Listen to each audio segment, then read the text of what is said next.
सियावर रामचंद्र भगवान की जय। पवन सुत हनुमान की जय। आपने सुना विभीषण जी रावण को समझा रहे हैं, तो इसी भजन के माध्यम से हम बात करेंगे कि क्या क्या विभीषण ने समझाया।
विभीषण कहते हैं, हे प्रभु, हे भ्राता श्री, आप भगवान श्री राम के शरण में जाइए। जो प्रभु श्री राम की शरण में जाता है, चाहे सारा संसार उसका द्रोही हो जाए, दुश्मन हो जाए, परंतु अगर वो प्रभु श्री राम की चरण शरण में चला जाता है तो प्रभु उसको कभी नहीं छोड़ते हैं, कभी उसका त्याग नहीं करते हैं।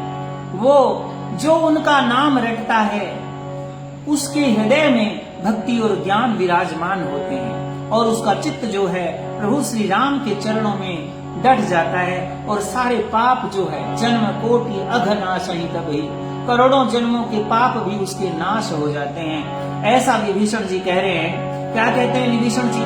बार बार विनती करूं, अरे चरणन शीस निभाए, कृपालु रघुवीर का सुमरन कर चितला। हे भ्राता, मैं आपसे बार बार निवेदन करता हूँ कि उस भगवान श्री राम का चित्त लगा करके सिमरण कीजिए। तो क्या कहते हैं? अरे काम अभिमान को देखो तजिए, नहीं मद लोभ में पजिए। काम अभिमान क्रोध को तजिए, नहीं मद लोभ में पजिए। ये धर्म ज्ञान से सजिए, प्रेम कर राम नाम भजिए। तुलसी मुनि ने यही बात हानि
श्री, जिस समय हमारे पिता विश्रवा जी संन्यास आश्रम की तरफ प्रस्थान कर रहे थे, तो उस समय उन्होंने अपने शिष्य को मेरे पास भेजा था और कहा था कि आप सुनो, सीता जो है वो यहाँ पर आपका नाश करने के लिए आई है, इसलिए भगवान श्री राम के साथ आप वैर भाव मत रखिए, क्योंकि प्रभु श्री राम जो है वो लंका में निशाचरों का नाश करने के लिए ही अवतरित हुए हैं।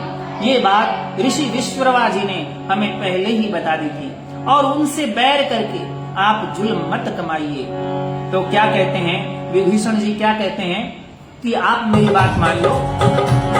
विभीषण के सुनकर बैन लगे तब कहन, माल्यवंत प्यारे, विभीषण ने अति हित ते वचन उचारे, विभीषण ने अति हित के वचन उचारे, तू माने कही लंकेश सकल मिट क्लेश थारे, तू जो सीता को फेर होवे सुख भारे, दे सीता को फेर होवे सुख भारे, ये सुन मंत्री की वाणी, किया क्रोध असुर अभिमानी, ये सुन मंत्री की वाणी, किया क्रोध असुर अभिमानी, यूं कहने लगा अज्ञानी, उन्होंने मरण की ठानी ठानी रे ठानी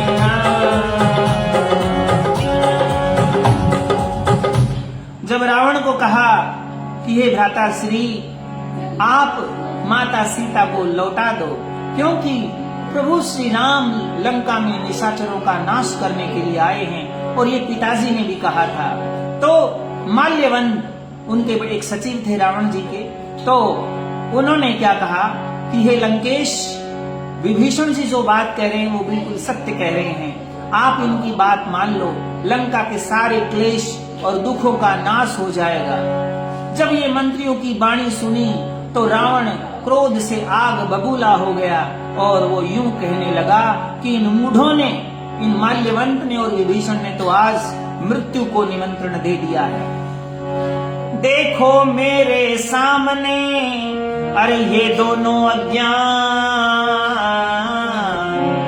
हरि की प्रशंसा करे रहे मरण की ठान। देखो ये दोनों अज्ञानी हैं, मेरे सामने दुश्मन की प्रशंसा कर रहे हैं, और आज उन्होंने मरने की ठान ली है। तो क्या कहता है रावण, मुझे तुम मुंह मत दिखलाओ, अरे मेरी सभा से जाओ, मुझे अपना मुंह मत दिखाओ, अब मेरी सभा से जाओ, तुम निर्बल हो बतलाओ, हरि की प्रभुतायति गाओ, हमें तुम निर्बल बतलाओ, हरि की प्रभुतायति गाओ। देख के क्रोध बस रावण को तेही बात, मालवान उठा झट साल के आया है बात, मन में कहते हैं ऐसे डूबेगा ये मजरा, विभीषण कही फेरवा बार बार शीश नाथ, सीता जी को फेरो वे कहूँ तो है समझा, हरि से विरोध कर पार तेरी नहीं जाए, हरि से विरोध कर पार तेरी नहीं जाए।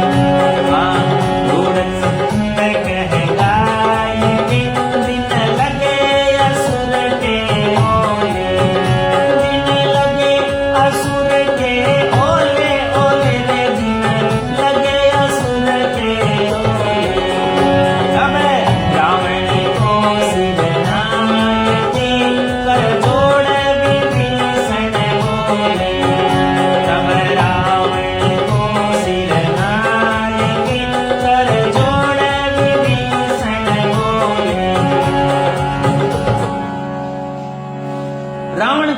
देखकर माल्यवंत तो वहां से चल करके द्वार पर आ गया और मन में कहने लगा कि ये मझधार में डूबेगा लंका की बेड़ी को।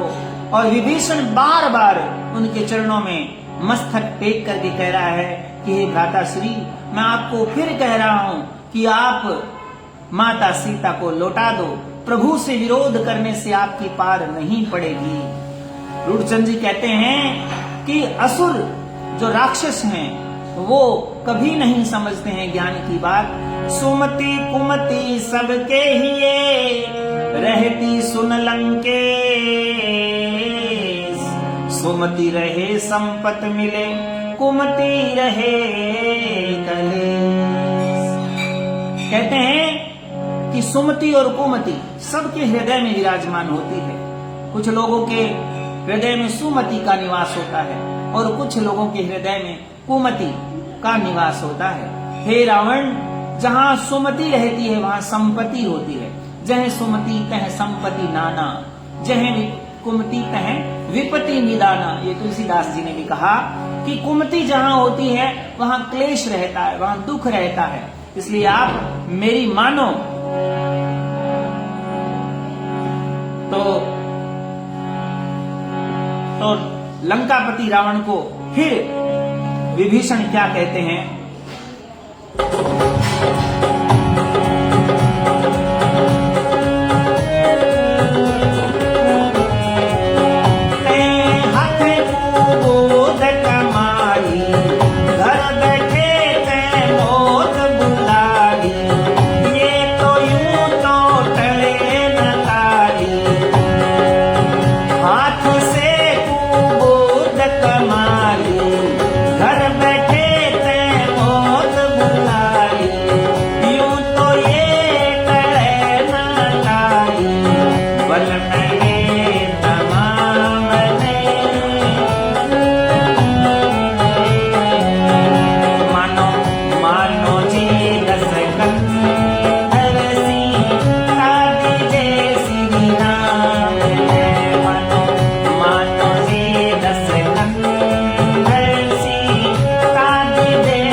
अपने हाथों से कुबुद्धि कमा ली, घर बैठे आपने मौत बुला ली, माता सीता का हरण कर लिया, और अब आपकी ये मौत जो है वो टाड़े से नहीं टलेगी। जितने दिन सीता यहां रहेगी, सीता सीत निशा सम आई, ऐसा लिखा है तुलसीदास जी ने। तो जितने दिन सीता यहां रहेगी उतने दिन लंका में विघ्न रहेंगे। इसलिए तो अपने हृदय को नियंत्रित कर और भगवान श्री राम का नाम जप। हे रावण, विभीषण जी कहते हैं कि माता सिया को साथ में लेकर के भगवान श्री राम के चरणों में अपने 10 चरण टेक दे, जिससे आपके सब काम सिद्ध हो जाएंगे। वो शरणागत वत्सल भगवान श्री राम हैं। वो किसी भी शरणागत की को मना नहीं करते हैं, इनकार नहीं करते हैं। वो रूपचंद जी कहते हैं कि वो जगवंदन है, जगत उनकी वंदना करता है, इसलिए वो आपको मोक्ष धाम दे देंगे, आपके समस्त पापों को क्षमा कर देंगे। इसलिए जग मंगल गुण ग्राम राम के, दान मुक्ति धन धर्म धाम के, ऐसा तुलसीदास जी ने लिखा है कि समस्त मंगलों को करने वाले हैं, मुक्ति के धाम को बख्शने वाले हैं प्रभु श्री राम। इसलिए उनकी शरण ले ले। विभीषण के अस वचन सुन, अरे कहन लगा दशकन, मौत निकट आई तेरी, अरे मूढ़मती मन। जब विभीषण के ऐसे वचन सुने तो दशकंदर कहने लगा, हे विभीषण, तेरी मृत्यु जो है वो निकट आ गई है और तेरी बुद्धि खराब हो गई है। तो क्या कहता है रावण? विभीषण जी से इस तरीके से विवाद करता है। तब रावण भय हंकार में लगा, विभीषण को धमकाने। तब रावण भय हंकार में लगा, विभीषण को धमकाने लगा। भगत को धमकाने वो तो भगत को धमकाने। तब रावण भय हंकार में लगा, भाई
रावण सुभारी, अब उनसे मिल जाय अनाड़ी। क्या लूं, अरे क्या लूंगा तेरे प्यार में, तुझे साचे लागे दीवाने, तुझे अच्छे लगे दीवाने, दीवाने तुझे अच्छे लगे दीवाने। तब रावण भर में लगा भाई को धमकाने, लगा भाई को धमकाने, धमकाने लगा विभीषण को धमकाने। तब रावण भर में लगा भाई को धमकाने। यूं कह कर यूं कर बलकारी, लात विभीषण के यूर मारी। मेरी सभा से निकल नाड़ी, जा मिले दरकार में लगा रूढ़ चंद गुण गाने, लगा रूढ़ चंद गुण गाने, गाने लगा रूढ़ चंद गुण गाने। तब रावण भर में लगा भाई को धमकाने, तब रावण भर में लगा भाई को धमकाने। रावण को जब विभीषण ने अच्छे वचन कहे तो रावण क्या कहने लगा कि मैंने तुझे अपने घर में प्रवेश देकर के बुरा काम कर दिया, मैंने मेरे टुकड़ों पर तू पल रहा है और दुश्मन के गुणगान कर रहा है, और वो भी मेरे मुंह पर। ऐसा लगता है तेरी मृत्यु जो है वो निकट आ गई है। तू जानता नहीं कि इस संसार में मेरे से बलवान कोई नहीं, और ऐसा कोई नहीं है जिस पर मैंने विजय प्राप्त नहीं की। देव धनुष नर किन्नर सबके लोग सब के सब मेरे से डरते हैं, और इस संसार में ऐसा कोई नहीं है जो मेरे बल के बारे में जानता नहीं है। और तू उस राम के गुणगान कर रहा है और मेरे ही नगर में बस करके दुश्मन से प्रेम कर रहा है। हे मूर्ख, अब तू ऐसा कर मेरी नगरी से निकल जा, क्योंकि तुझे तो बेगाने ही अच्छे लग रहे हैं। ऐसा कह करके रावण अपने सिंहासन से उठता है और विभीषण के हृदय पर लात मारता है कि मेरी सभा से निकल जा और अपने उस स्वामी श्री राम से मिल। तो रूढ़चंद जी कहते हैं कि रावण ने यह बहुत ही बुरा काम किया। क्या कहते हैं?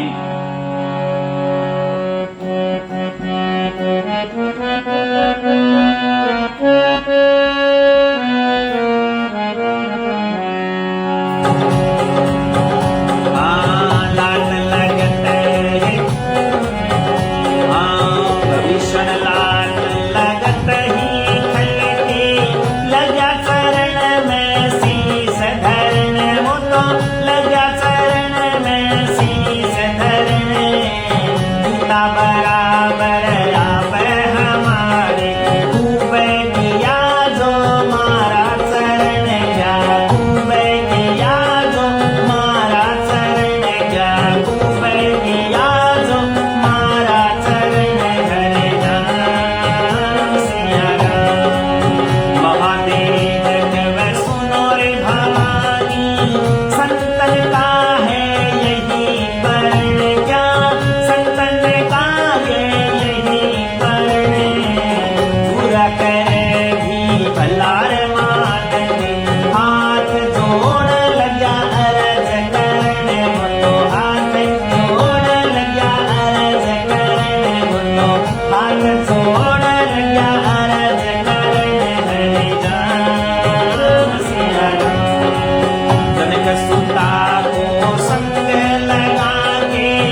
ऐसे कहे मार्ग चाला, राम नाम करके सुमरण क्या, राम नाम करके सुमरण है। अब मत हमको दोष दीजिए, रूड़े छंद लगा छंद भरण क्या, रूड़े छंद लगा छंद भरण क्या, रूड़े छंद लगा छंद भरण। हरि नाम सिया चले विभीषण राम पास, मन में अति आनंद, काल विवश निश्चर हुए विभवहीन दस कंद। विभीषण के जब लात लगी तो कहने लगा, पिता बराबर आप हमारे खूब किया जो मारा चरण, महादेव कह सुनो भवानी संतन का यही हाय परन। पार्वती माता को महादेव जी कहते हैं कि संतों का यही स्वभाव है, जब कोई बुरा करता है तो उसका भी भला चाहते हैं। विभीषण भी ऐसा ही कह रहे हैं कि आप मेरे पिता के समान हैं, आपने मेरे लात मारी, बहुत अच्छा काम किया, परंतु हे भ्राताश्री मैं इस बात का बुरा नहीं मानता हूँ। आपसे हाथ जोड़ करके पुनः विनती करता हूँ कि माँ सीता लोक को लेकर के भगवान श्री राम जी के चरणों में चले जाओ। शरण गए वो कभी न मोड़े, ऐसे हैं हरि कष्ट हरण, हो गई सभा काल बस देरी, विभीषण यूं लागे उचरण। विभीषण जी कहने लगे कि ये तेरी सारी सभा जो है काल के वशीभूत हो गई, इसलिए आपके मुंह पर प्रशंसा कर रहे हैं, सत्य आपको बता नहीं रहे हैं। इसलिए हे भ्राताश्री अब मैं जाता सिंधु पार लखी, जहां विराजे तारण तरण। इसलिए मैं भगवान श्री राम के पास इस सिंधु के पार रामादल में जा रहा हूँ, अब मेरे को दोष मत दीजिए। रूढ़चंद जी कहते हैं ऐसा कह करके विभीषण जो है भगवान श्री राम के पास आकाश मार्ग से चलते हैं, मन में अति आनंद है और कहने लगे कि ये सारे निशाचर जो है काल के वशीभूत हो गए हैं और लंका उस दिन से वैभवहीन हो गई है। कहते हैं जब भक्त का अपमान कर दिया जाता है और उसको घर से निकाल दिया जाता है तो वो घर भी वैभवहीन हो जाता है। इसलिए कभी भी किसी संत का, किसी भक्त का अपमान नहीं करना चाहिए। जैसे रावण ने उस भक्त का, अपने भाई विभीषण का अपमान किया तो सभा सारी काल के वशीभूत हो गई और रावण का सर्वनाश हो गया। आगे की कथा हम इसी प्रकार जारी रखेंगे कल फिर 8:15 बजे। आज मैं थोड़ा लेट था इसलिए क्षमा प्रार्थी हूँ। जितने भी चुन्नीलाल जी नाई, पन्ना लाल जी मेरे साथी, कृष्ण जी पारी और हमारे गुरुदेव भार्गव जी भी मेरे साथ जुड़े हुए हैं, वकील सुड्डा, अर्जुन जी बनानी और दलीप जी, पवन जी और बहुत सारे साथी हैं, राजेश जी बुडानिया। आप सभी का धन्यवाद। आपने इस पावन कथा को सुना, आप इसको सुनते रहिए। प्रभु आप पर कृपा करें। जय श्री राम।